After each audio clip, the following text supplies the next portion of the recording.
MTB News, howdy. My name's Scott Nickel, and I'm the founder of IBIS Cycles way back in 1981, many years ago, 31 years to be exact. We are sitting in our little museum room here in Santa Cruz, California, the world and galactic headquarters for IBIS Cycles, right here next to the beach, about a block away. And I'm going to show you some of the things that we're working on, some of the things that we worked on a long time ago, and just tell you a little bit about IBIS and what we're doing here. I started the company in 1981, as I mentioned, and we started building steel frames, steel mountain bike frames, one at a time. And pretty small, you know, never got to be a very big company, but we always had some innovative products. Around here in the factory, you'll see some of our old titanium bikes. We were pretty well known for tie. We did steel for a long time and then moved into titanium.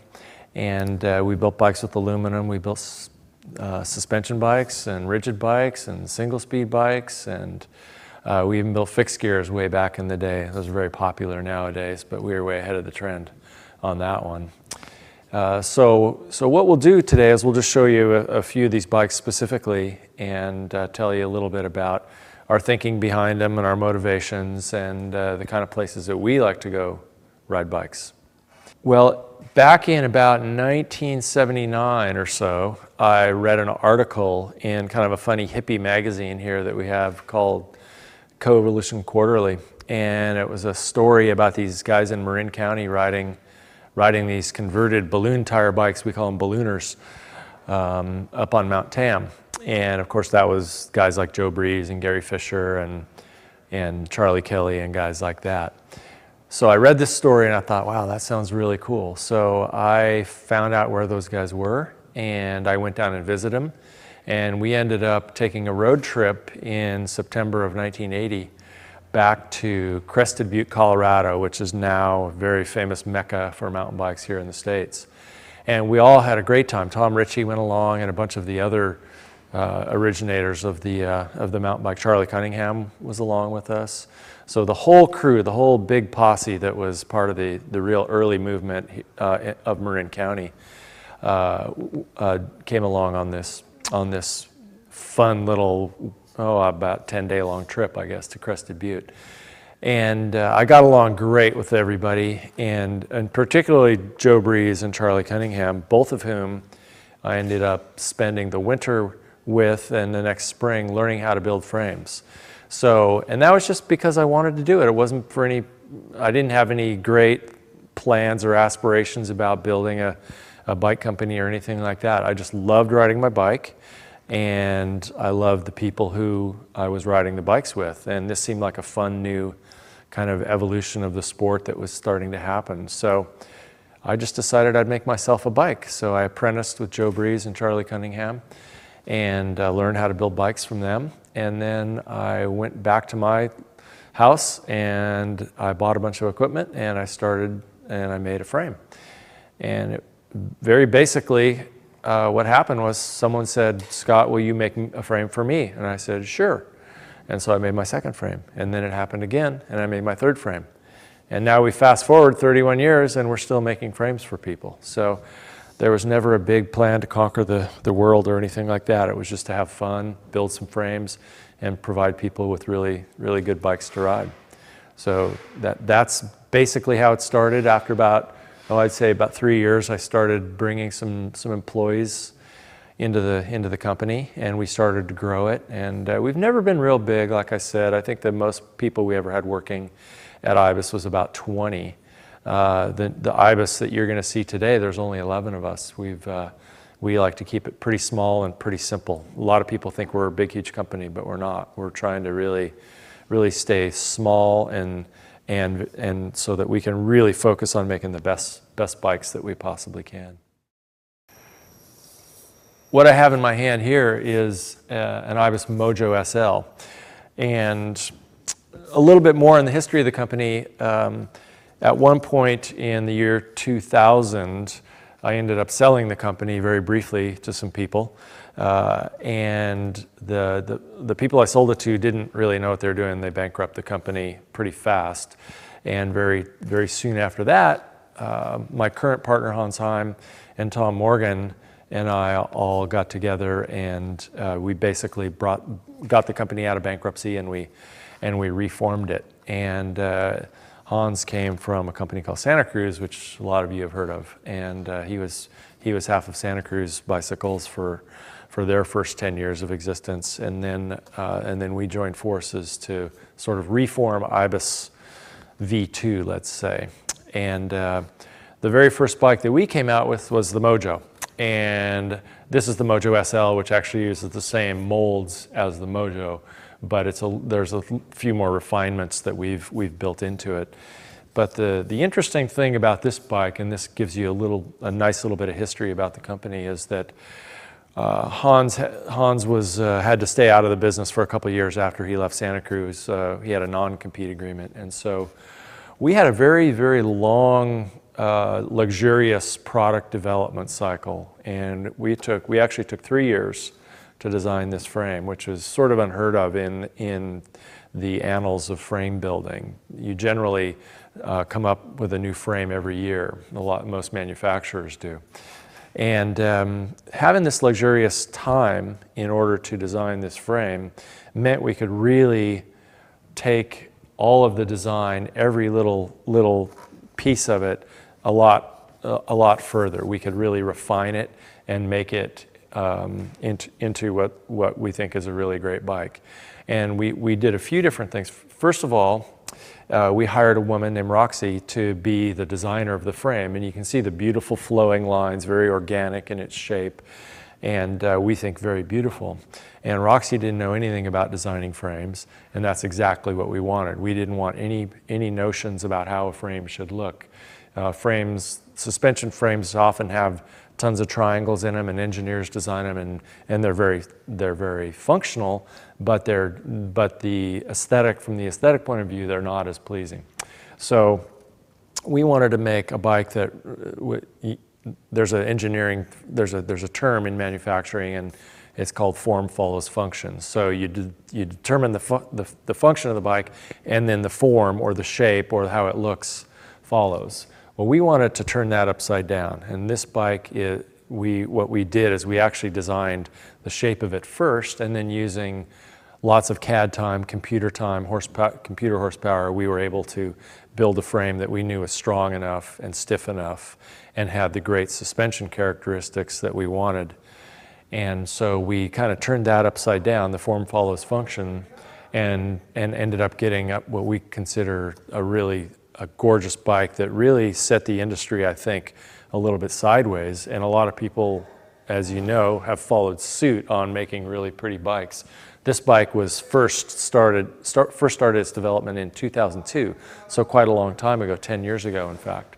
So that's a little bit of the way we kind of looked in the future and saw that there were some new things that we could do. The reason we can make the bike so beautiful and so organically shaped is because it's made of a process called carbon fiber monocoque. So it's one piece designed in a mold, and you don't have to stick to just strict tube shapes and welded structures. You can make this beautiful organic shape however you want it to turn out.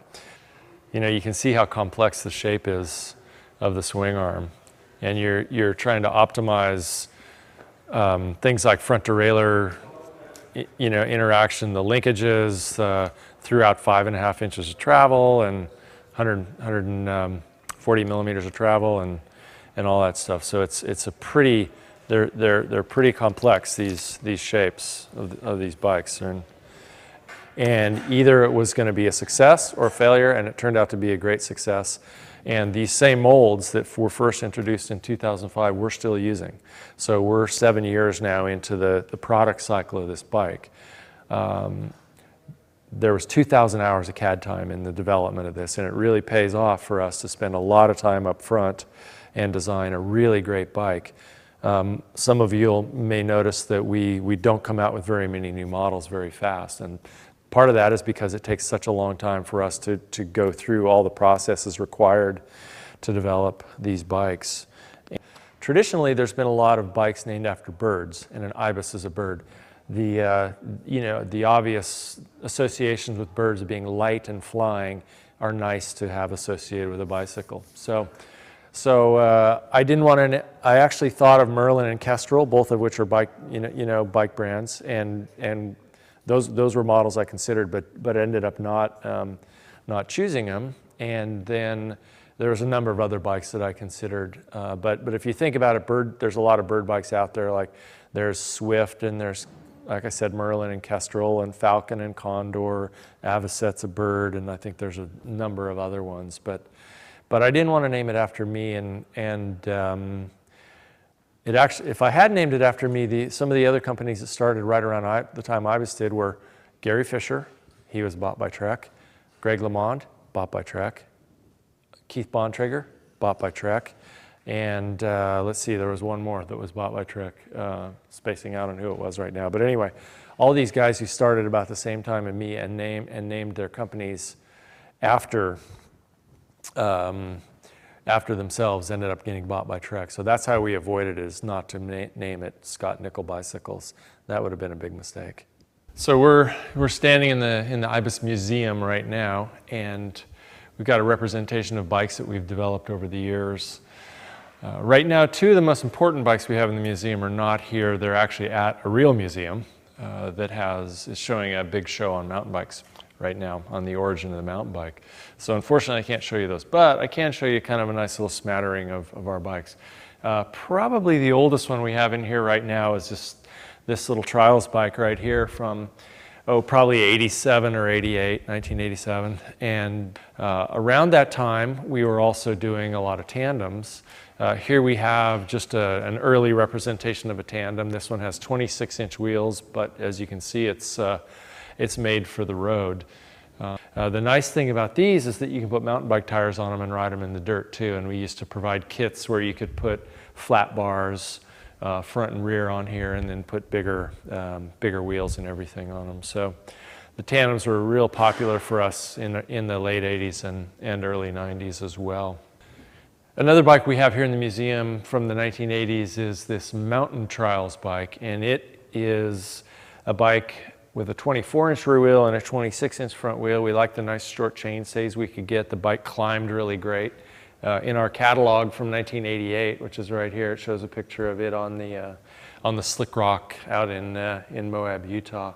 So that was a fun bike that we made for just a few years that we experimented with, and it was very, very quick handling and fun bike to ride. And it was kind of a trials bike, but you could ride long rides all day on it. And it, this stuff's becoming popular again 23 years later, 24 years later. What we have here is a 1994 bike that we built. We only made 100 of them, and this one is called the Scorcher. It happens to be a fixed gear, and we every once in a while did limited productions of these fun bikes. So this one is a bike made for the street. Again, it's a fixed gear, and so as you can tell, we were probably 10 or 12 years ahead of the whole fixie craze. Again, just made 100 of them. They're a really fun bike. They sold for $1,000 for the complete bike back in '94, and I've seen them now on eBay and Craigslist and things like this for $5,000. So they've kind of become a little bit of a collector's item among people. That's the kind of fun thing about only doing small production bikes, is that they become very sought after in the subsequent years. Next in our series of limited edition bikes was this Ibis single speed. And what we did I think probably based on the fork, I'm thinking it was 98 or something like that, 97, 98, is we made 26 Ibis single speeds, steel bikes, and each one had their own name on it that began with a different letter of the alphabet. So that's how you can tell they're one of the 26. This one was my bike, and this was Haywood. And it's just a fun steel bike that I think I still have some of the zip ties from when I raced it in the single speed worlds not too long ago. And so anyway, again, limited edition, probably pretty valuable if you happen to have one of the 26. But we just enjoy making different kinds of bikes.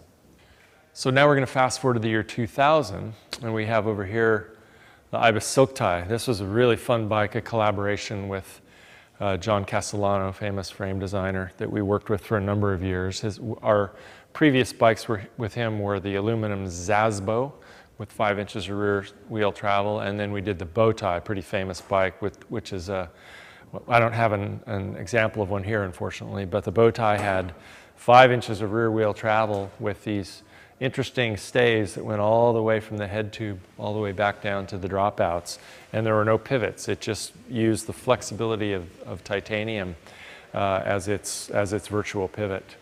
So the neat thing about this is it's a soft tail, meaning there's just a little bit of suspension travel in the rear. And what we did with John is that we came up with the idea of a flat plate chainstay made out of titanium that just flexes. And we can get some other shots of this and look at how it has cutouts on it. It's very resistant to lateral flex, but it's very, very soft in the vertical direction. It's got a really nice elastomer shock here that's actually, I think the parts came off of a Volkswagen Jetta. There were some of the bumpers, and we built a friction device into it. So it's actually got, even though it's an elastomer, it's got friction damping built into it. Here we are up in the Ibis office complex. I've told everybody to turn all the bad stuff off of their computers for a few minutes while you guys film. And this is where we do all the sales work, talk to all the great distributors all over the world. But I want to show you a little bit about the engineering, which happens in the secret side of the building. At 5.7 for any of our models, I think we give you. Colin Hughes is our engineer, and he's going to talk to you just about what he's working on today. Very briefly, nothing secret, so don't worry, it's not a scoop. Today I'm working on the final drawings for the Ripley eccentric pivots. So just going through, got all the 3D stuff done, and I'm just making the 2D drawings on it. So hopefully get some Ripleys out soon. So after the frames come in, we receive them and then take the protective wrapping off of them. And they get hung up and then get ready to go through the various quality control checks. We go through a number of them at the factory, and we have independent people who work for us at the factory who check them, and then we do a final quality control, a number of different quality control steps here. So here we are just unpacking one of the latest shipments. So every frame that comes in from the factory, we do a full visual QC. What that involves is taking our flashlight and inspecting the head tube cups and the down tube to make sure everything's bonded in and that the interior is smooth and there's no carbon hairs flaring out from the layup process. Once that's done, we do a seat post check, where what we do is we simulate putting the saddle, we pull up, and you can see the testing that's clamped down flexing, but the frame isn't, and it's completely fine. And the next check that we do is to check the bottom bracket to make sure that that's solid. So we put the BB on here, clamp it down, and then full body weight, lifting up just to make sure everything's okay. And you can see at 175 pounds, everything's solid, good to go. Lifting up as well, that's good. Then we go ahead and we turn it. Clamp it down, take our swing arm, put our swing arm onto the main pivot. Once it's on the main pivot, we do the same thing. You'll hear a little click in both directions as I go down and up. That's a little bit of paint or epoxy that's around the main pivot. So there's a little pop and a little pop, but as you can see, completely fine. Definitely a good stress test to see. One of the good things about carbon fiber is that it doesn't fatigue like aluminum or titanium or steel. So you can do that 1,000, 2,000, 10,000 times with the exact same result. There's no fatigue, so it doesn't stress any points. We have a motto around here at Ibis that says, ride more, work less.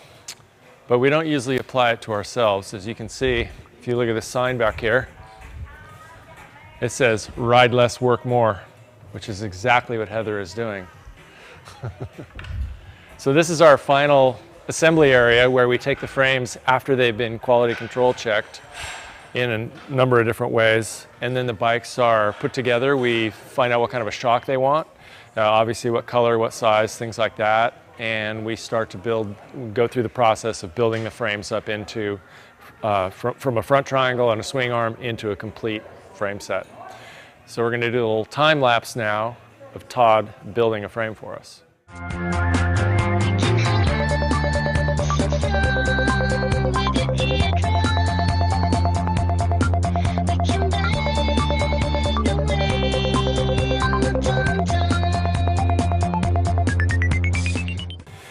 Okay, now that the frame has been gone through its final QC and assembly, the last little bit is to put it in a box and send it off to the four corners of the earth.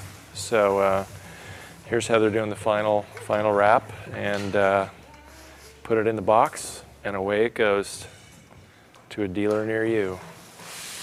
Now if you want to see more about Ibis Cycles, just go to ibiscycles.com.